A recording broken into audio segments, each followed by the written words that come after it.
தேவனுக்கு பயந்து அவரை மகிமைப்படுத்துங்கள். அவர் நியாய தீர்ப்பு கொடுக்கும் வேளை வந்தது என்று சொன்ன ஆண்டவராகிய இயேசுவின் நல்ல நாமத்தினாலே உங்களை அன்போடு இந்த ஓய்வு நாள் தியான பகுதிக்குள்ளாக வரவேற்றுக் கொள்கிறேன். 3ஆம் காலாண்டில் கொரிந்தியர் 1, 2 நிருபங்கள் தலைப்பின் கீழாக இந்த நாளிலும் 5வது பாடம், எல்லாம் தேவ மகிமைக்காக. மரண வசனமாக 1 கொரிந்தியர் 10வது அதிகாரம் 31வது வசனம். ஆகையால் நீங்கள் புசித்தாலும் குடித்தாலும் எதை செய்தாலும் எல்லாவற்றையும் தேவனுடைய மகிமைக்கென்று செய்யுங்கள். சுருக்கமாக சொல்ல போனால், நாம் செய்வது எதுவாக இருந்தாலும் அதில் நாம் மகிமைப்படக்கூடாது, தேவன் மகிமைப்பட வேண்டும் என்பதை அப்போஸ்தலன் இங்கு வலியுறுத்துவதை நாம் என்ன செய்ய முடிகிறது, பார்க்க முடிகிறது. 4வது பாடத்தில் தாம்பத்திய உறவில் வரக்கூடிய பிரச்சனைகள், அதை எப்படி கையாள வேண்டும், அதிலிருந்து எப்படியெல்லாம் நாம் தப்பிக்கலாம் என்று சொல்லி அப்போஸ்தலனாகிய பவுல் கொடுத்த ஆலோசனைகளை நாம் 1 கொரிந்தியர் 5வது 6வது அதிகாரத்தில் படித்தோம். இப்படி சொல்லிய மாத்திரத்தில் கொரிந்து சபை விசுவாசிகள் எழுப்பிய பதில் கேள்விகளுக்கு பவுல் மீண்டும் ஆலோசனை கொடுக்கிறார் இந்த பாலியல் பிரச்சனை பற்றி. அதுதான் 8வது 10வது அதிகாரம், 8லிருந்து 10 அதிகாரம். இப்போ இந்த 5, 6வது அதிகாரமோ 8லிருந்து 10வது அதிகாரமோ பாலியல் பிரச்சனைகளுக்கான தீர்வைத்தான் மையப்படுத்தி பேசுகிறது. ஆனால் இதற்கு இடையில் இருக்கக்கூடிய 7வது அதிகாரம் விக்கிரக ஆராதனை குறித்து பேசுகிறது. அப்படின்னா என்ன புரிஞ்சுக்க முடிகிறது, 2 பக்கமும் பாலியல் பிரச்சனை, இடையில விக்கிரக ஆராதனை அப்படின்னு சொன்னா, பாலியல் பிரச்சனையும் விக்கிரக ஆராதனையும் ஒன்றோடு ஒன்று சம்பந்தப்பட்டு இணைந்தே செல்லக்கூடிய, அட்ரஸ் பண்ண வேண்டிய முக்கியமான இஷ்யூவாக இருந்திருக்கிறது. சிம்பிளா புரிஞ்சுக்கலாமே. விபச்சாரம்னா என்ன? கட்டின கணவனுக்கு துரோகம் செய்யறது தான் விபச்சாரம். விக்கிரக ஆராதனைன்னா என்ன? காப்பாத்திட்டு வர்ற கடவுளுக்கு துரோகம் செய்யறது தான் விக்கிரக ஆராதனை. அப்படிதானே? கணவன் மனைவி உறவானது சபை தேவனுக்கும் இடையே உள்ள உறவை சுட்டி காட்டுகிறது. அப்ப விக்கிரக ஆராதனையும் விபச்சாரமும் ஒன்றிணைந்தே செல்வதை பார்க்க முடிகிறது. வேதாகமத்தில் அநேக வசனங்கள் இருக்கிறது. அப்போஸ்தலர் 15 அதிகாரத்தில், 21வது அதிகாரத்தில், 1 கொரிந்தியர் 6வது அதிகாரத்தில், எபேசியர் 5வது அதிகாரத்தில் எல்லாம் வாசித்து பார்த்தீங்கன்னா விபச்சாரம் எங்கெல்லாம் சொல்லப்படுகிறதோ அங்கெல்லாம் விக்கிரக ஆராதனையும் சேர்ந்தே சொல்லப்பட்டிருக்கும். ஒரு வசனத்தை படிப்புமே, 1 கொரிந்தியர் 6வது அதிகாரம் 9வது வசனம் பாருங்க, ரொம்ப முக்கியமான வசனம். அநியாயக்காரர் தேவனுடைய ராஜ்யத்தை சுதந்திரிப்பதில்லை என்று அறியீர்களா? வஞ்சிக்கப்படாதிருங்கள். வேசி மார்க்கத்தாரும் விக்கிரக ஆராதனைக்காரும் விபச்சாரக்காரரும் அப்படின்னு அந்த பட்டியல் பெருசாக போயிட்டே இருக்கு. இப்போ வேசி மார்க்கத்துக்கும் விபச்சாரத்துக்கும் இடையில எதை தூக்கி வச்சிருக்கார் பவுல்? விக்கிரக ஆராதனையை தூக்கி அவர் வைத்திருப்பதை நாம் என்ன செய்ய முடிகிறது, பார்க்க முடிகிறது. அதனால தான் 2 காரியத்தை விட்டும் விலகி ஓடுங்கள் அப்படின்னு சொல்லி பவுல் சொல்றாரு. வேசித்தனத்திற்கு விலகி ஓடுங்க, விக்கிரக ஆராதனைக்கு நீங்க என்ன செய்யுங்க, விலகி ஓடுங்கள் என்று 2ஐயும் விட்டு ஆண்டவருடைய பிள்ளைகள் விலகி ஓடும்படியான ஒரு எச்சரிப்பை பவுல் கொடுப்பதை நாம் என்ன செய்ய முடிகிறது, பார்க்க முடிகிறது. போன பாடத்தில் படித்தோம், வேசித்தனத்திற்கு விலகி ஓடணும்னு சொன்னால் இந்த சரீரம் தேவனுடைய ஆலயம்னு தீர்மானம் பண்ணணும். அதே மாதிரி விக்கிரக ஆராதனைக்கு விலகி ஓடணும்னு சொன்னால் நம்ம என்ன செஞ்சாலும் தேவனை மகிமைப்படுத்தும்படியாக செய்வோம் என்று சொன்னால் நாம் விக்கிரக ஆராதனையை விட்டு விலகி ஓட முடியும் அப்படின்னு சொல்லி இந்த வார பாடத்தில் பவுல் நமக்கு ஆலோசனை கொடுக்குறார். ஜெபத்தோடு பாடத்திற்குள்ளாக கடந்து செல்வோமா? அன்புள்ள ஆண்டவரே, அருமையான தியான பகுதிக்காக உமக்கு நன்றி செலுத்துகிறோம். அன்புள்ள தகப்பனே, எல்லாம் தேவ மகிமைக்காக செய்யும்படியாக நாங்கள் அழைக்கப்பட்டிருக்கிறோம். தேவனை மகிமைப்படுத்துவதற்கு பதிலாக அநேக வேளைகளில் விக்கிரகங்களை மகிமைப்படுத்துகிறோம். அன்புள்ள ஆண்டவரே, அப்படிப்பட்ட விக்கிரகங்களை விட்டு நாங்கள் வெளியே ஓடி வருவதற்கு, பாபிலோனை விட்டு வெளியே வர பரலோகத்தின் ஆண்டவர் இந்த நாளில் எங்களோடு பேசும்படியாய் இயேசுவின் வழியாக ஜெபிக்கிறோம் நல்ல பிதாவே, ஆமேன். கொரிந்து சபையில் காணப்பட்ட இன்னொரு முக்கியமான பிரச்சனை என்ன பிரச்சனை அப்படின்னு சொன்னால், சிலைக்கு படைக்கப்பட்ட, அதாவது விக்கிரகத்திற்கு படைக்கப்பட்ட உணவை சாப்பிடுவதை குறித்த ஒரு பிரச்சனை. அந்த கொரிந்து சபையில் 2 கூட்ட ஜனங்கள் இருந்தாங்களாம். ஒருத்தர் பலவான்கள், இன்னொருத்தர் பலவீனர்கள்.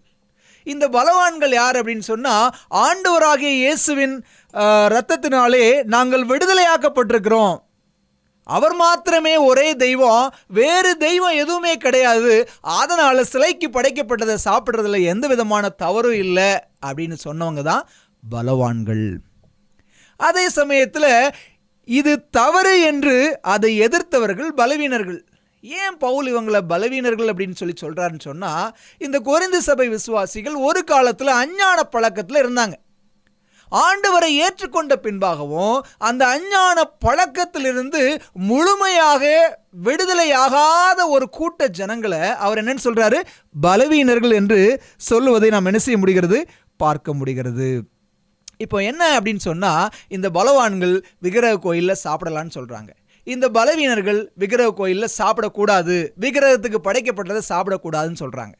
இப்போ என்ன ஆகும் அப்படின்னு சொன்னா, இந்த பலவான் விக்கிரக கோயிலில் உட்கார்ந்து சாப்பிட்றத இந்த பலவீனனான மனுஷன் பார்த்தான் அப்படின்னு சொன்னால் அவன் என்ன புரிதலுக்கு வருவான் அப்படின்னு சொன்னால், அப்போ கிறிஸ்தவத்திற்கும் விக்கிரக ஆராதனைக்கும் சம்பந்தம் இருக்குது.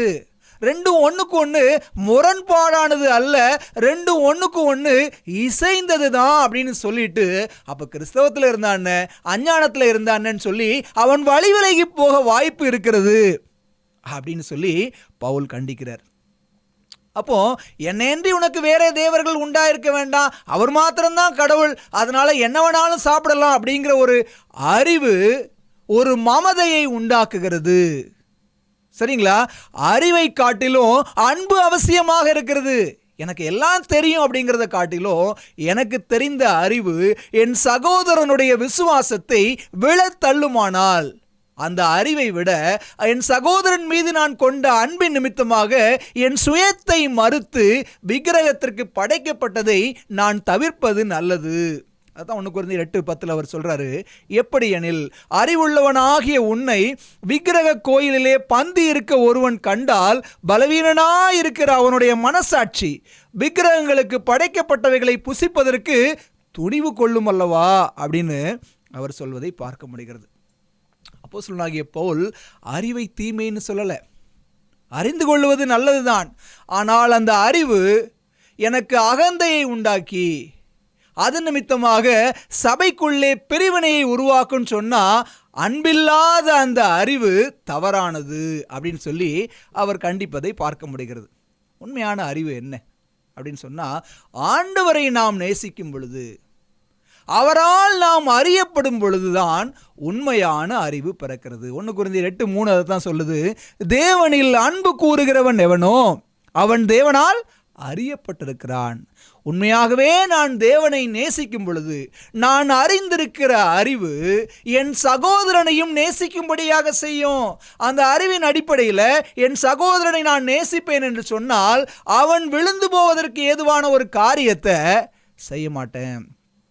விக்கிரகத்துக்கு படைக்கப்பட்டது சாப்பிட்றது தவறில்லை தான், அதுக்காக அதே என்னுடைய குணம் என் சகோதரன் விழுந்து போக வழிவகையாக இருக்கும் என்று சொன்னால் அதை நான் செய்யாதிருப்பது நலம் என்று சொல்லி அவர் பலவான்களுக்கு ஆலோசனை செய்வதை நாம் என்ன செய்ய முடிகிறது, பார்க்க முடிகிறது. பலவீனர்களுக்கு அது ஒரு தடையாக இருக்குமா? தடையாக இருந்தால் அதை நீங்கள் செய்யாதிருந்தால் நலமாக இருக்கும் என்று அப்போஸ்தலனாகிய பவுல் சொல்றார். அன்பில்லாத அறிவு ஆபத்தானது. அறிவு மட்டும் இருந்தால் போதுமா? அன்பு இல்லைன்னு சொன்னால் அந்த அறிவினால என்ன பிரயோஜனம் வரப்போகுது? அதை தவிர்க்கும்படி பவுல் ஆலோசனை சொல்லுகிறார். 1 கொரிந்தியர் 8:9 அதைத்தான் சொல்லுகிறது, ஆகிலும் இதை குறித்து உங்களுக்கு உண்டாயிருக்கிற அதிகாரம் எவ்விதத்திலும் பலவீனருக்கு தடுக்கல் ஆகாதபடி பாருங்கள். நீங்கள் சாப்பிட்றதுக்கு உங்களுக்கு ரைட்ஸ் இருக்குதான், ஆனாலும் அந்த உரிமை மற்றவங்களுக்கு பாதகமாக போய்விடக்கூடாது அப்படின்னு சொல்லிட்டு அவர் 1 கொரிந்தியர் 8வது அதிகாரத்தில் சொல்றார். இதை முடிச்சுட்டு 1 கொரிந்தியர் 9வது அதிகாரத்திற்கு பவுல் கடந்து வரார். இந்த 1 கொரிந்தியர் 9வது அதிகாரத்தில் அவர் எதை குறித்து பேசுகிறார் அப்படின்னு சொன்னால், தன்னுடைய அப்போஸ்தல அந்தஸ்தை குறித்து பேசுகிறார். ஒரு அப்போஸ்தலனாக அவருக்கு என்னெல்லாம் ப்ரிவிலேஜஸ், உரிமைகள் இருந்தது அப்படிங்கிறத பற்றி பேசுகிறார். இப்போ 8வது அதிகாரத்துக்கும் 9வது அதிகாரத்துக்கும் சம்மந்தமே இல்லாதது போல இருக்கு, மொட்டைக்கும் முழங்காலுக்கும் முடிச்சு போட்ட மாதிரி இருக்கு அப்படின்னு நினைக்கிறீங்களா? இல்லை இல்லை இல்லை. 8வது அதிகாரம் விக்கிரக ஆராதனை குறித்து பேசிச்சு, ஆனால் அதே சமயத்தில் அந்த இடத்துல ஒரு காரியம் தெளிவாக இருந்துச்சு. தேவனை ஒருவன் உண்மையாக நேசிப்பான் அப்படின்னு சொன்னா தன் தேவனிடத்தில் அன்பு கூறுகிறவன் தன் சகோதரனிடத்திலும் அன்பு கூறுவான். அந்த அன்பு சுய மறுப்பிற்கு வழி நடத்தும். அதுதான் 1 கொரிந்தியர் 8வது அதிகாரம் சொல்லிக் கொடுக்கிற பாடம். இப்போ அதே சுயமறுப்பின் அன்பை அப்போஸ்தல ஊழியத்திலும் பவுல் வெளிப்படுத்தினார். கிறிஸ்து மீதும் பிறர் மீதும் கொண்ட அன்பு சுயமறுப்போடு வாழும்படி நம்மை தூண்டுகிறது. பவுலோட நடைமுறை அனுபவங்களை பாருங்களேன். 9வது அதிகாரம் அப்போஸ்தல அனுபவத்தை பேசுகிறாரு. அந்த அப்போஸ்தல அனுபவத்தில் தேவன் மீதும் சக மனிதன் மீதும் இருந்த அன்பினால அவர் என்ன செய்கிறாரு அப்படிங்கிறத பார்ப்போம். 1 கொரிந்தியர் 9வது அதிகாரம் 4வது வசனம் சொல்லுகிறது, புசிக்கவும் குடிக்கவும் எங்களுக்கு அதிகாரம் இல்லையா? என்ன சொல்ல வர்றாரு? அவர் அப்போஸ்தலனாக ஊழியம் செய்தார். உணவும் பானமும் நிதி நிலைமையை சுட்டி காட்டுகிறது. ஒரு அப்போஸ்தலனாக அவர் யாருக்கெல்லாம் ஊழியம் செஞ்சாரோ அவர்களிடமிருந்து பொருள் உதவியை பெறுவதற்கு அவர் பாத்திரவானாக இருந்தார். அந்த காலத்தில் இருந்த மற்ற சமய தலைவர்களாக இருக்கட்டும், போதகர்களாக இருக்கட்டும், எல்லாருமே ஊழியம் செய்தவர்களிடத்திலிருந்து பொருள் உதவி பெற்றுக்கொள்ளலாம். ஆனால் அப்போஸ்தலனாகிய பவுல் அதை செய்யவில்லை. அவருடைய அப்போஸ்தல அந்தஸ்தில் அந்த உரிமையை அவர் அனுபவிக்கவில்லை, அதை நாடவில்லை. முதலாவது. 2வது, சபை செலவில் ஊழியம் செய்யாமல் தன் சொந்த செலவில் ஊழியம் செய்தார் பவுல்.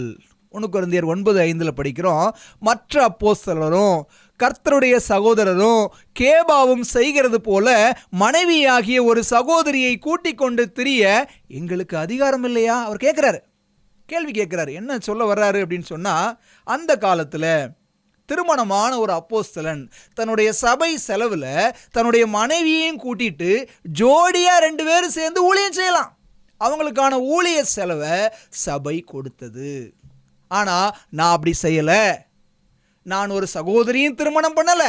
சபையில் காசு வாங்கி சபையில் பொருள் வாங்கியும் நான் ஊழியம் செய்யலை. ஏன்னு சொன்னால் தனக்கான செலவை அவர் கூடார தொழிலின் மூலமாக அவர் சம்பாதித்து கொண்டார். அவர் மாத்திரமல்ல, பர்னபாவும் அப்படிதான். பவுலும் பர்னபாவும் தங்களுக்கான ஊழிய செலவுகளை தங்களுடைய கைகளினாலே சுய தொழிலை சுய வேலைகளை செய்து சம்பாதித்து கொண்டார்கள். 3வது, ஊதியம் பெறாமல் ஊழியம் செய்தார் பவுல். 1 கொரிந்தியர் 9வது அதிகாரம் 6வது 7வது வசனத்தில் வாசிக்கிறோம், கைத்தொழில் செய்யாதிருக்கிறதற்கு எனக்கும் பர்னபாவுக்கும் மாத்திரம்தானா அதிகாரம் இல்லை? நாங்கள் மாத்திரம்தான் கைத்தொழில் செஞ்சு ஊழியம் செய்யணுமா? எவன் ஒருவன் தன் சொந்த பணத்தை செலவழித்து தண்டிலே சேவகம் பண்ணுவான்? எவன் திராட்சை தோட்டத்தை உண்டாக்கி அதன் கனியை புசியாதிருப்பான்? எவன் மந்தையை மேய்த்து அதன் பாலை சாப்பிடாதிருப்பான்? என்ன சொல்ல வர்றாரு? வேலையால் கோலிக்கு பாத்திரனாய் இருக்கிறான். சுவிசேஷம் சொல்லுகிறவர்களுக்கு சுவிசேஷத்தாலே பிழைப்பு உண்டு. போரடிக்கிற மாட்டை வாயை கட்டாதிருப்பாயாக. அப்படின்னா என்ன அர்த்தம்? ஊழியம் செய்கிற மனுஷன் யாருக்கு ஊழியம் செய்கிறானோ அவர்கள் மூலமாக அவன் ஆதரிக்கப்படுவதற்கு அவன் பாத்திரவானாக இருக்கிறான். சபையில் ஊழியம் செஞ்சான்னா சபை மூலமாக அவன் போஷிக்கப்படணும். தனிநபருக்கு ஊழியம் செய்தான் என்று சொன்னால் தனிநபர் மூலியமாக போஷிக்கப்படணும். ஊதியம் பெற்று ஊழியம் செய்யும்படியான ஒரு அழைப்பு இருந்துச்சு அப்போஸ்தலர்களுக்கு. ஆனால் அப்போஸ்தலனாகிய பவுல் இந்த எந்த உரிமையையும் அவர் பெற்றுக்கொள்ளவே இல்லை. இதுக்கும் முந்தைய பகுதிக்கும் என்ன தொடர்பு அப்படின்னு சொல்லி பார்த்தேன்னு சொன்னால், முந்தைய பகுதி என்ன சொல்லி கொடுத்துச்சு? அன்பு தான் முக்கியம், அறிவு முக்கியம் இல்லை. அதே போல தான் கிறிஸ்துவின் மீதும் தன்னுடைய சகோதரர்கள் மீதும் உள்ள அன்பினால் சுயத்தை வெறுத்து சுவிசேஷத்தை அறிவித்தார் பவுல். அப்படி தானே? அவருக்கு எல்லா ப்ரிவிலேஜும் இருந்துச்சு. பொருள் வாங்கிக்கலாம், பணம் வாங்கிக்கலாம், சம்பளம் வாங்கிக்கலாம். இருந்த பொழுதும் கூட அவரே அவருக்கான வேலை செய்து சம்பாதித்தார். காரணம் என்ன? சுவிசேஷம் அறிவிக்கப்படணும். கிறிஸ்துவின் மீதும் சகோதரர் மீதும் கொண்ட அன்பினால அவர் இப்படியாக சுய மறுப்பு வாழ்க்கை வாழ்ந்து அன்பை வழிகாட்டினார். அவருக்கு அறிவு இருந்துச்சு, அவருக்கு தெரியும் நல்லா தெரியும் தான் இதற்கு பாத்திரவான் என்று சொல்லி. இருந்தாலும் கூட தன்னுடைய சுயத்தை அவர் ஒடுக்கினார். அதே போலதான் கொரிந்திய சபை விசுவாசிகள்கிட்ட அவர் எதிர்பார்த்தாரு. உங்களுக்கு தெரியும் விக்கிரகத்தில் படைக்கப்பட்டதை சாப்பிட்டதுனால தப்பில்லைன்னு உங்களுக்கு தெரியும். ஆனாலும் உன் சகோதரன் மீதுள்ள அன்பினால அவன் இடராதபடி அவனை நீ நேசிப்பது நிமித்தமாக அவனுக்காக உன் சுயத்தை ஒடுக்கி அதை நீ சாப்பிடாமல் இரு அப்படின்னு சொல்லி ஒரு நல்ல முன் உதாரணம் உள்ள ஒரு அனுபவத்தை தன்னுடைய வாழ்க்கையின் மூலமாக 9வது அதிகாரத்தில் அவர் கற்றுக் கொடுக்கிறார். சொல்றார்ல, மற்றவர்களுக்கு பிரசங்கம் பண்ணுகிற நான் தானே ஆகாதவனாய் போகாதபடிக்கு சரீரத்தை ஒடுக்கி கீழ்ப்படிய பண்ணுகிறேன்னு சொன்னார்ல.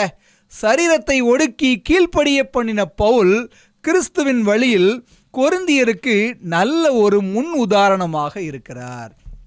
இப்போ பார்க்குறாரு தன்னுடைய சபை மக்கள்கிட்ட இருக்கக்கூடிய பிரச்சனையை. இந்த பிரச்சனையை பார்த்த உடனே அவர்களுக்கு இவர்கள் விழுந்து போகாதிருக்க ஒரு சில ஆலோசனைகளை சொல்கிறார். எங்கே இருந்து சொல்கிறார் அப்படின்னு சொன்னால், ஆதி இஸ்ரவேலர்களுடைய வாழ்க்கையிலிருந்து அவர் சில காரியங்களை சொல்கிறார். ஆதி இஸ்ரவேலர்களை ஆண்டவராகிய தேவன் வனாந்தரத்தில் வழி நடத்திட்டு வந்தார். மேகம், சமுத்திரம், இது எல்லாமே தேவனுடைய வழிநடத்துதல், அவருடைய பிரசன்னம், அவருடைய பாதுகாவலை சுட்டி காட்டுகிறது. தேவன் அவர்களுக்கு தண்ணீரை கொடுத்தார், மன்னாவை கொடுத்தார், கேட்ட ஆகாரத்தை எல்லாம் கொடுத்தார். அந்த போஜனம் பானம் என்பது வனாந்திரத்தில் தேவன் அவர்களை பராமரித்ததை சுட்டி காட்டுகிறது. இன்னும் கொஞ்சம் ஆவிக்குரிய ரீதியில் அவர் என்ன சொல்கிறாருன்னு சொன்னால், மேகத்தினாலும் சமுத்திரத்தினாலும் அவங்க ஞான ஸ்நானம் பண்ணப்பட்டார்கள். போஜனம் பானம் என்பது ராபோஜனத்தை குறிக்கிறது. அது இஸ்ரவேலர்கள் ஆண்டவர் இவ்வளவு ஸ்லாக்கியங்களை செய்தாலும் கூட அவரை விட்டு விலகி தான் போனாங்க. நீங்கள் பாருங்களேன், நம்ம இப்போ படிச்சுட்டு வர கொரிந்தி சபையினோட பிரச்சனையெல்லாம் அங்கே இருந்துச்சு. விக்கிரக ஆராதனை செஞ்சாங்க, வேசித்தனம் பண்ணாங்க, விபச்சாரம் பண்ணாங்க, உணவுக்காக இச்சையினால முறுமுறுப்பு பண்ணாங்க. அப்போ இந்த ஆதி இஸ்ரவேலர்களில் காணப்பட்ட எல்லா பிரச்சனையும் கொரிந்தி சபையில் காணப்பட்டுச்சு. கொரிந்தி சபையில் மாத்திரமல்ல, இன்றைக்கு இருக்கக்கூடிய மீதமான சபையிலும் இந்த பிரச்சனைலாம் இருக்குது. இதை பார்த்த பவுல் வரலாறும் மீண்டும் திரும்பக்கூடிய அபாயத்தை உணர்கிறார். ஐயோ, இதெல்லாம் செஞ்சுதானே தேவனுக்கு பிரியமில்லாமல் ஆதி இஸ்ரவேலர்கள் போனாங்க, வனாந்திரத்திலே மடிஞ்சு போயிட்டாங்களே. என்னுடைய கொரிந்து சபையாரும் அதே போல மடிந்து போகக்கூடாது, இறுதிகால சபையாரும் இப்படிப்பட்ட பாவத்தினால மடிந்து போகக்கூடாது, தேவனிடத்தில் பிரியமில்லாதவர்களாக அவர்கள் மாறி போகக்கூடாது அப்படிங்கிறதுக்காகத்தான் இத்தனை ஆலோசனைகளை அவர் சொல்கிறார். ஆனால் அந்த கொரிந்திய சபை விசுவாசிகளோட மனநிலை எப்படி இருந்துச்சு அப்படின்னு சொன்னால், நாங்கள் நல்லா இருக்கோம், எங்கிட்ட எந்த பிரச்சனையும் இல்லை அப்படின்னு நினச்சிட்டு இருந்தாங்க. அவர் சொல்கிறாரு, நிற்கிறேன் என்று நினைத்து நிலை தவறி விழாதபடி எச்சரிக்கையாக இருக்கும்படியான ஒரு ஆலோசனை அவர் கொடுக்கிறார். 1 கொரிந்தியர் 10வது அதிகாரம் 12வது வசனம் அப்படி தான் சொல்லுது. இப்படி இருக்க தன்னை நிற்கிறவன் என்று எண்ணுகிறவன் விழாதபடிக்கு எச்சரிக்கையாக இருக்க கடவன். கொரிந்து சபையில் இருந்த நிறைய பேர் அப்படிப்பட்ட பாவத்தில் விழுந்து போகக்கூடிய ஒரு அபாயம் இருந்துச்சு. ஆனால் அது அவங்களுக்கே தெரியலை. அதை உணர்த்தும்படியாகத்தான் நிற்கிறவன் என்று எண்ணுகிறவன் கொஞ்சம் பேர் இருந்தாங்க. நீங்கள் விழுந்து போயிடாதீங்க, ஜாக்கிரதையாக இருங்க என்று சொல்லி அவர் ஆலோசனை சொல்வதை பார்க்க முடிகிறது. கிறிஸ்துவுக்குள் அன்பானவர்களே, நமக்கு இந்த ஆபத்து இருக்குதா? நான் நல்லா இருக்கேன், ஆலயத்துக்கு போகிறேன், காணிக்கை கொடுக்குறேன், எல்லார்ட்டையும் சந்தோஷமாக இருக்கேன், நான் ரொம்ப ஜாக்கிரதையாக இருக்கேன், நான் நல்ல ஒரு கிறிஸ்தவனாக இருக்கேன் அப்படிங்கிற ஒரு நினப்பில் இருக்கிறோமா? நான் விழுந்து போகிறதுக்கு எந்த வாய்ப்பும் இல்லை அப்படின்னு நினைக்கிறோமா?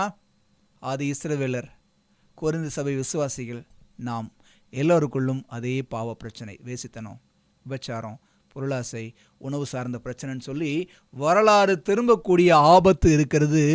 ஜாக்கிரதை உள்ளவர்களாக இருக்கணும். பவுல் மூலமாக இந்த நாளில் தேவன் நமக்கு சொல்லக்கூடிய ஒரு செய்தி அதுதான். அடுத்து அப்படி 9வது அதிகாரத்தை முடிச்சுட்டு 10வது அதிகாரத்திற்குள்ளாக பவுல் அடி எடுத்து வைக்கிறார்.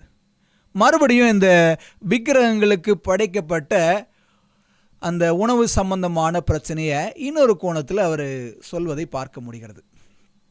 என்ன பார்க்குறோம் அப்படின்னு சொன்னால், இன்றைக்கி நம்முடைய இந்திய தேசத்தை எடுத்துங்களேன். அநேக விக்கிரக கோயில்களில் விக்கிரகத்துக்கு உணவு படைக்கிறாங்க. படைத்த உணவை எடுத்து யாருக்கு கொடுக்குறாங்க? அந்த கோயிலோட பூசாரியோ அல்லது சாமியாடியோ யாருக்கோ கொடுக்குறாங்க. ஆதி காலத்துலேயும் அப்படி இருந்துச்சு. விக்கிரகத்துக்கு மிருகங்களை பலியிடுவாங்க. பலியிட்ட மிருகத்தோட இறைச்சியின் ஒரு பகுதியை எடுத்து அந்த கோயில் பூசாரியோ இல்லை ஆசாரியோ அவருக்கு கொடுப்பாங்களாம். அப்போ அந்த பூசாரி என்ன பண்ணுவாராம், அந்த இறைச்சியை போய் வெளியில் விற்றுருவாராம்.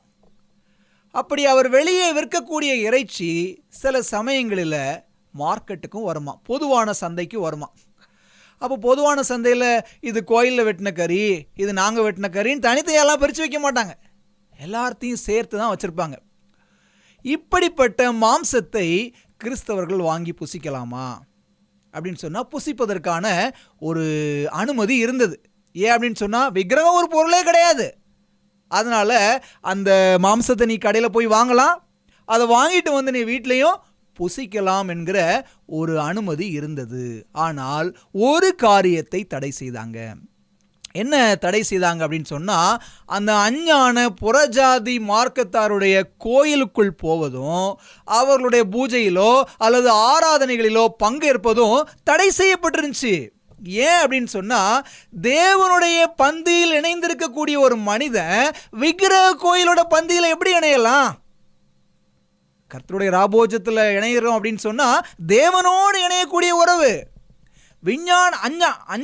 அஞ்ஞானிகளோட விக்கிரக ஆராதனை கோயிலில் போகிறோம் அப்படின்னு சொன்னால் அது பிசாசோடு இணைக்கப்படக்கூடிய ஒரு உறவாக இருக்கிறது. அதனால் கோயிலுக்குள்ளே போகிறதோ அல்லது அஞ்ஞான ஆராதனைகளில் பங்கேற்பதோ அவர்களுக்கு தடை செய்யப்பட்டிருந்தது. 1 கொரிந்தியர் 10வது அதிகாரம் 20-21 வசனம் அதைத்தான் சொல்லுகிறது. அஞ்ஞானிகள் பலியிடுகிறவைகளை தேவனுக்கு அல்ல பேய்களுக்கே பலியிடுகிறார்கள் என்று சொல்லுகிறேன். நீங்கள் பேய்களோடு ஐக்கியமாயிருக்க எனக்கு மனதில்லை. நீங்கள் கர்த்தருடைய பாத்திரத்திலும் பேய்களுடைய பாத்திரத்திலும் பானம் பண்ணக்கூடாதே. கர்த்தருடைய போஜன பந்திக்கும் பேய்களுடைய போஜன பந்திக்கும் பங்குள்ளவர்களாக இருக்கக்கூடாதே. 2 மனசா இருக்காதீங்கன்னு சொல்றாரு. குந்தி நடக்காதீங்க. இங்க ஒரு ஆத்துல ஒரு கால் சேத்துல ஒரு கால் வைக்காதீங்க. ஆண்டவருடைய ஆலயத்துக்கும் விக்கிரக கோயிலுக்கும் போவாதீங்க. அதைத்தான் அவர் கண்டித்து உணர்த்துவதை என்ன செய்ய முடிகிறது, பார்க்க முடிகிறது. ஒளிக்கும் இருளுக்கும் என்ன சம்பந்தம்? கர்த்தருடைய பந்தியில் உட்காரக்கூடிய நாம பேய்களுடைய பந்தி, விக்கிரக ஆராதனை கோயிலுக்கு போறத பேய்களுடைய குடியிருப்புன்னே அவர் சொல்றாரு. சுருக்கமா சொல்லணும்னா 2 எஜமான்களுக்கு ஊழியம் செய்யாதீங்க. ஒரே கர்த்தர், ஒரே விசுவாசம், ஒரே ஞானஸ்நானம் என்பது போல ஒரே தேவன். முழு மனதோடும் முழு ஆத்மாவோடும் முழு பலத்தோடும் தேவனிடத்தில் அன்பு கூறு. தேவனிடத்தில் அன்பு கூறுவது ஒரு பிரமாணம் அப்படின்னு சொன்னா, அதற்கு இணையான இன்னொரு பிரமாணம், உன்னிடத்தில் நீ அன்பு கூறுவது போல உன் சகோதரனிடத்திலும் அன்பு கூறு. அப்ப விக்கிரக ஆராதனையை விட்டு வெளியில வரணும் அப்படின்னு சொன்னா தேவனிடத்தில் முழுமையாக அன்பு கூற வேண்டும். நம்மை நேசிப்பது போல சகோதரனையும் நேசித்து சுயமறுப்போடு வாழ்ந்து தேவனை மகிமைப்படுத்தும் பொழுது விக்கிரக ஆராதனையை விட்டு நம்ம என்ன செய்யலாம், வெளியில வரலாம் என்று அவர் சொல்வதை பார்க்க முடிகிறது. விக்கிரகம்னா என்ன? இன்னைக்கு அட்வென்ட் திருச்சபை பிள்ளைகளாகிய நமக்கெல்லாம் இந்த பாடம் கிடையாது. நம்ம வீட்டில் என்ன விக்கிரகமாக இருக்குது பாருங்க. சிஎஸ்சி சர்ச்சில் உள்ளவங்க மாதிரி நாங்கள் எங்கள் கோயிலில் சிலுவை கூட வைக்கிறது இல்லை. நாங்கள் என்ன மேரி மாதா சிலையை வச்சுருக்கிறோம்? எங்கள் கோயிலில் என்ன விக்கிரகம் இருக்குது, எங்கள் வீட்டில் என்ன விக்கிரகம் இருக்குன்னு ஒருவேளை நம்ம நினைக்கலாம். கற்சிலை மாத்திரம் விக்கிரகம் அல்ல, நம் முழு கவனத்தையும் கவரும் அனைத்துமே விக்கிரகம். நம்ம மனசு எங்கே இருக்குதோ அதுதான் நம்முடைய விக்கிரகம். மண்டியிட்டு நாம் எதற்கு முன்பாக விழுந்து வணங்குகிறோமோ அது மாத்திரம் விக்கிரகம் அல்ல, இதெல்லாம் நம்மளை மண்டி போட வைக்குது. எதுக்கு முன்னாடிலாம் நம்ம போய் விழுந்து கிடக்கிறோம். அது பணமாக இருக்கலாம், பொருளாக இருக்கலாம், ஆஸ்தியாக இருக்கலாம், செல்வாக்காக இருக்கலாம். எதுக்கு முன்னாடிலாம் நம்ம விழுந்து கிடக்கிறோமோ? பதவிக்காக எத்தனை பேர் காலில் போய் விழுறாங்க. அப்போ அவங்களுக்கு விக்கிரகம் தான். மண்டியிட்டு வணங்குவது மாத்திரமல்ல, மண்டியிட செய்யும் அனைத்துமே விக்கிரகமே. விக்கிரகத்தில் நிறைய டைப் இருக்குங்க. பொருளாசை என்னும் விக்கிரகம். அப்போஸ்தலனாகிய இதே பவுல் தான் எபேசியர் 5வது அதிகாரத்தில் சொல்கிறாரு, கொலோசியர் 3வது அதிகாரத்தில் சொல்கிறாரு, பொருளாசை ஒரு விக்கிரகம்னு சொல்கிறாரு. இன்னும் பழைய ஏற்பாட்டு புஸ்தகத்தில் 1 சாமுவேல் 15வது அதிகாரத்தில் பார்த்தீங்கன்னா முரட்டாட்டம் அது ஒரு விக்கிரகம் அப்படின்னு சொல்லி அவர் சொல்கிறாரு. இப்படி விக்கிரகம் பல வடிவத்தில் இருக்குது. இந்த பொருளாசை என்னும் விக்கிரகம், எபேசியர் 5:5 பாருங்க, விபச்சாரக்காரனாவது அசுத்தனாவது விக்கிரக ஆராதனைக்காரனாகிய பொருளாசைக்காரனாவது தேவனுடைய ராஜ்யமாகிய கிறிஸ்துவின் ராஜ்யத்திலே சுதந்திரம் அடைவதில்லை என்று அறிந்திருக்கிறீர்களே. நவீன காலத்தோட விக்கிரக ஆராதனை, இந்த காலத்திற்குரிய விக்கிரக ஆராதனை என்ன அப்படின்னு சொன்னா பொருளாசை. சொல்லுங்க, பொருளாசை இல்லாத நபர்கள் யாராவது இருக்கிறோமா? 5 10 ஆக்குறது எப்படி, 10 20 ஆக்குறது எப்படி, 100 200 ஆக்குறது எப்படி? பணத்தை பெருக்குவதற்காக ஓடிக்கொண்டிருக்கக்கூடிய சமுதாயம் தான் இது. பணம் சம்பாதிப்பது தவறுன்னு நான் சொல்லலை. அந்த பொருளாசைக்காக எத்தனை அநியாயங்களையும் அக்கிரமங்களையும் துர்ச்செயல்களையும் நாம் அரங்கேற்றம் செய்கிறோம். அப்படிப்பட்டவங்க தேவனுடைய ராஜ்யத்தில் பங்கடைவதில்லை என்று வேதாகமம் சொல்லுகிறது. பணக்கார வாலிபன், அவரை குறித்து மத்தேயு 19 அதிகாரத்தில் படிக்கிறோம். நம்முடைய பாட புத்தகத்தில் பார்த்தீங்கன்னா அதே சம்பவத்தை மார்க் 12 அதிகாரத்திலிருந்து கொஞ்சம் வேறுபடுத்தி கொடுத்துருக்குறாங்க. ஒரு பணக்காரனான இளம் அதிகாரி, அவன்கிட்ட இயேசுசாமி சொல்கிறார். அவன் போய் கேட்குறான், நமக்கு தெரியும், நல்ல போதகரே, ஜீவனில் பிரவேசிக்க நான் என்ன செய்யணும் அப்படின்னு, தேவனுடைய கற்பனைகளை கைக்கொள், உன்னிடத்தில் நீ அன்பு கூறுறது போல பிறனிடத்தில் அன்பு கூடு, உன் தேவனாகிய கர்த்தரை முழுமையாக நேசி அப்படின்னு அந்த 10 பிரமாணத்தை சுருக்கி 2 பிரமாணங்களாக அவர் சொல்வதை நம்ம என்ன செய்ய முடிகிறது, பார்க்க முடிகிறது. அந்த மனுஷனால் அதை செய்ய முடியல. ஏன் செய்ய முடியல தெரியுமா? அவன் சொன்னான், நான் எல்லாத்தையும் செய்கிறேன் அப்படின்னு சொல்லிட்டு, நீ எல்லாத்தையும் செய்யணா, உனக்கு உண்டானது விட்டு என்ன செய்ய, தரித்திரருக்கு கொடு அப்படின்னு சொன்ன உடனே அந்த வாலிபன் மிகுந்த ஆஸ்தியுள்ளவனாய் இருந்தபடியால் இந்த வார்த்தையை கேட்ட பொழுது எப்படி போயிட்டானா, துக்கமடைந்தவனாய் போய்விட்டான். என்ன புரிகிறோம்? பரமனையும் பாமரனையும் நேசிப்பதற்கு பதிலாக பகட்டையும் பணத்தையும் நேசித்த பணக்கார வாலிபன் விக்கிரக ஆராதனையில் விழுந்து போனான். அவனுக்கு விக்கிரகம் எதுங்க? பொருளாசை தான் விக்கிரகமாக இருந்துச்சு. நீ என்னை நேசிக்கிறேன்னா அதெல்லாம் விட்டுட்டு வா அப்படின்னு சொல்கிறாரு. அவனால் விட்டுட்டு வர முடியல. அப்போ யார் அவன் தொழுகை செய்தான்? தேவனை தொழுகை செய்தானா, இல்லை ஆஸ்தியை தொழுகை செய்தானா? அவன் ஆஸ்தியை தொழுகை செய்ததினால் அவனால் ஆண்டவரை தொழுகை செய்ய முடியல. அப்போ அவனுக்குள் இருந்த விக்கிரகம் ஆஸ்தி. கிறிஸ்துவுக்குள் அன்பானவர்களே, நம்முடைய விக்கிரகம் என்ன? யோசிச்சு பாருங்க. உங்களை கட்டுப்படுத்தி சிறைபிடித்து வைத்திருக்கக்கூடிய விக்கிரகம் என்ன? உங்கள் பொக்கிஷம் எங்கேயோ அங்கே உங்கள் உள்ளம் இருக்கும் அப்படின்னு ஆண்டவர் சொல்கிறார். இந்த இருதயத்தோட முழு ஆசை எங்கே இருக்குன்னு தேடுங்க. அதுதான் நம்முடைய விக்கிரகம். சுய இச்சையாக இருக்கலாம், பதவியாக இருக்கலாம், பொருளாக இருக்கலாம், செல்வாக்காக இருக்கலாம். எதன் மீது நம்முடைய நாட்டம் அதிகமாக இருக்கிறது? தேவனை தாண்டி நான் எதில் பிரியப்படுகிறேனோ அதுதான் என்னுடைய விக்கிரகமாக இருக்குது. பல பரிமாணங்களில் படையெடுக்கும் விக்கிரக ஆராதனையில் விழுந்து போகாமல் இருக்கணும் அப்படின்னு சொன்னால் சுயத்தை மறுத்து, அதைத்தான் பவுல் திரும்ப திரும்ப சொல்கிறார், சுயத்தை வெறுத்து அன்பு காட்ட வேண்டும். அந்த அன்பு கிறிஸ்துவின் மீதும் சக மனிதன் மீது இருக்கணும். கிறிஸ்துவின் மீதும் சக மனிதன் மீதும் ஆத்மார்த்த ரீதியாக நாம் அன்பு காட்டும் பொழுது விக்கிரக ஆராதனை நம்முடைய வாழ்க்கையில் வருவதற்கு வாய்ப்பே இல்லை. விக்கிரக ஆராதனைக்கு விலகி நம்மை காத்துக்கொள்ளணும் அப்படின்னு சொன்னால் 2 விஷயம்தான். தேவனை நேசியுங்கள், சக மனிதனை நேசியுங்கள். நிச்சயமாக உலகத்தின் விக்கிரகங்கள் எதுவுமே நம்ம என்ன செய்யாது, தாக்க முடியாது. சுயமறுப்புள்ள ஒரு வாழ்க்கை நம்மால் என்ன செய்ய முடியும், வாழ முடியும். விக்கிரக ஆராதனைக்கு விலகி ஓடி விசுவாசத்தை காத்து கொண்ட ஒரு விதவையை குறித்தும் அவருடைய குடும்பத்தை குறித்தும் நான் சொல்ல ஆசைப்படுகிறேன். கிபி 108வது வருஷத்தில் ரோமில் ட்ராஜன் அப்படிங்கிற ஒரு மன்னன் ஆட்சி செய்து கொண்டு வந்தான். அவன் ஒரு கொடுங்கோல் ஆட்சி புரிந்து கொண்டு வந்தான். அந்த சமயத்தில் சிம்பரசா அப்படிங்கிற ஒரு விதவை ஒருத்தங்க ரோமில் இருந்தாங்க. அந்த விதவைக்கு 7 மகன்களாம். இவங்க எல்லாருமே கிறிஸ்தவர்கள். இதை கேள்விப்பட்ட இந்த அரசன் அவங்கள கூப்பிட்டான், குடும்பமாக கூப்பிட்டு, நீங்கள் நம்முடைய ரோமின் தேவர்களை வணங்குவது இல்லையாமே, உண்மையா அப்படின்னு கேட்டான். ஆமாம், இயேசு கிறிஸ்து தான் எங்களுடைய தெய்வம். மரத்தினாலும் கல்லினாலும் செய்யப்பட்ட தேவர்களை நாம் வணங்கக்கூடாது என்பது அவருடைய கட்டளை அப்படின்னு சொல்லி அந்த விதவை தாய் பதில் சொன்னாள். நான் ரோமோட மன்னன், உலகத்தையே ஆட்சி செய்கிறேன், நான் சொல்கிறேன் நீங்கள் இந்த தேவர்களை வணங்கணும், இந்த உலகமே என் கட்டுப்பாட்டில் இருக்குது அப்படின்னு அவன் என்ன செய்கிறான், பயமுறுத்துகிறான். அப்போ அந்த குடும்பத்தார் சொல்கிறாங்க, நாங்கள் வணங்க மாட்டோம் அப்படின்னு ரொம்ப உறுதியாக பதில் சொன்னாங்க, அந்த சிம்பரசாவும் அவருடைய 7 மகன்களும். அப்போ இந்த அரசன் என்ன சொல்கிறான், நம்முடைய ஹெர்குலஸ் கோயிலுக்கு இந்த அம்மாவையும் அவருடைய பிள்ளைகளையும் கூட்டிகிட்டு போங்க, 7 மகன்களையும். அங்கே போய் இவளுக்கு சவுக்கடி கொடுங்க, இவள் வணங்கும் மட்டும் இவளுக்கு சவுக்கடி கொடுங்கன்னு சொல்லி அவன் சொன்னானான். அங்கே அவளுக்கு சவுக்கடி கொடுத்தாங்க, அவள் வணங்கவே இல்லை.